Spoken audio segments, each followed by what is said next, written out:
Senator Inhofe. Thank you, Mr. Chairman. Let me first of all say to the panel that there's this insatiable appetite to always bring up global warming in any setting, so don't let that try to deter you from the subject at hand.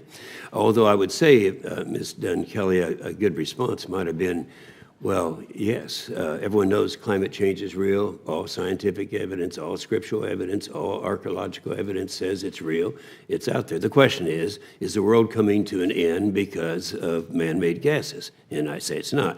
Now, another good response, you were asked about the Paris Agreement. Let's keep in mind the Paris Agreement was the 21st such meeting that the United Nations had.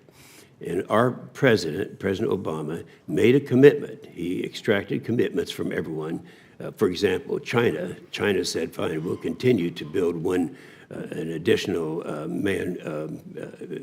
generating plant every 10 days until 2025, then we'll consider changing it. Well, that's not a big deal.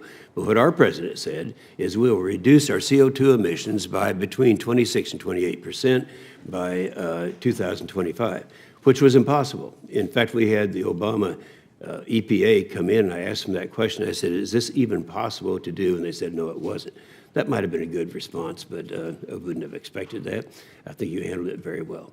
I appreciate very much both Admiral Buzby and Mr. Batory coming in and trying to educate me a little bit on an area. I'm new to this committee, so I have not spent a lot of time on railroads as much as I should have, and I think it's something that was very helpful to me. Now, I enjoyed the hearing that we had, and it was also new to me when we were talking about FirstNet, which is a public-private partnership to develop a nationwide public safety broadband network, and that was in conjunction with AT&T. And I had a hard time figuring out where one left off, Mr. Davidson, and the other started. But I thought it was pretty impressive to me to know that we had this much cooperation on something that looked seemingly impossible to happen, and it looked like it was going to happen. I'd just like to ask you, Mr. Davidson, what you see as your role as General Counsel to ensure that FirstNet continues to proceed on time, on budget, meeting all of the appropriate metrics.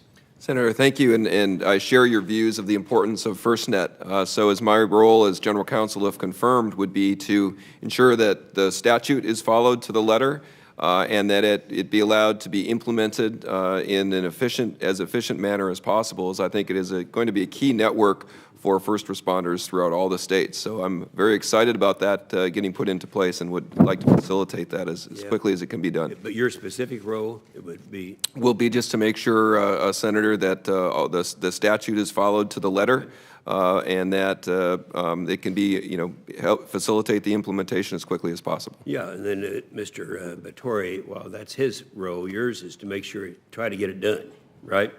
And I enjoyed our meeting very much, and I complimented the railroad industry for the crossings successes that we've had in Oklahoma. So we have a willing partner in there trying to cooperate with us. You folks, I know, will be in a position to assisting them in that. You see that as part of your role? Yes, Senator, I definitely do. Safety doesn't sleep. Yeah. And as a result, when it comes to grade crossing protection, there's always something that can be done in the way of improvement with creative minds and exploiting technology. Yeah. And are you pretty convinced that getting back to our thing on the meeting that we had on, well, for one thing I was going to mention, and I think the chairman mentioned this, I chaired at the time that we were talking about these issues, the Environment Public Works Committee, where we did the FAST Act, and we had a lot of the collaboration there demonstrated that we have the ability to do these things. And I look upon your roles, all of you, as being able to bring about the necessary knowledge to get this done. Is there anything that we need to do that you can see from our end in terms of changing the law or changing regulations that would be appropriate if we had time to think about that? I would like to give that more time to think about and get back to you and your staff.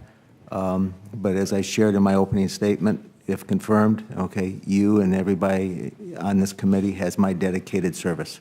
Thank you very much. Yield back. Thank you, Senator Inhofe.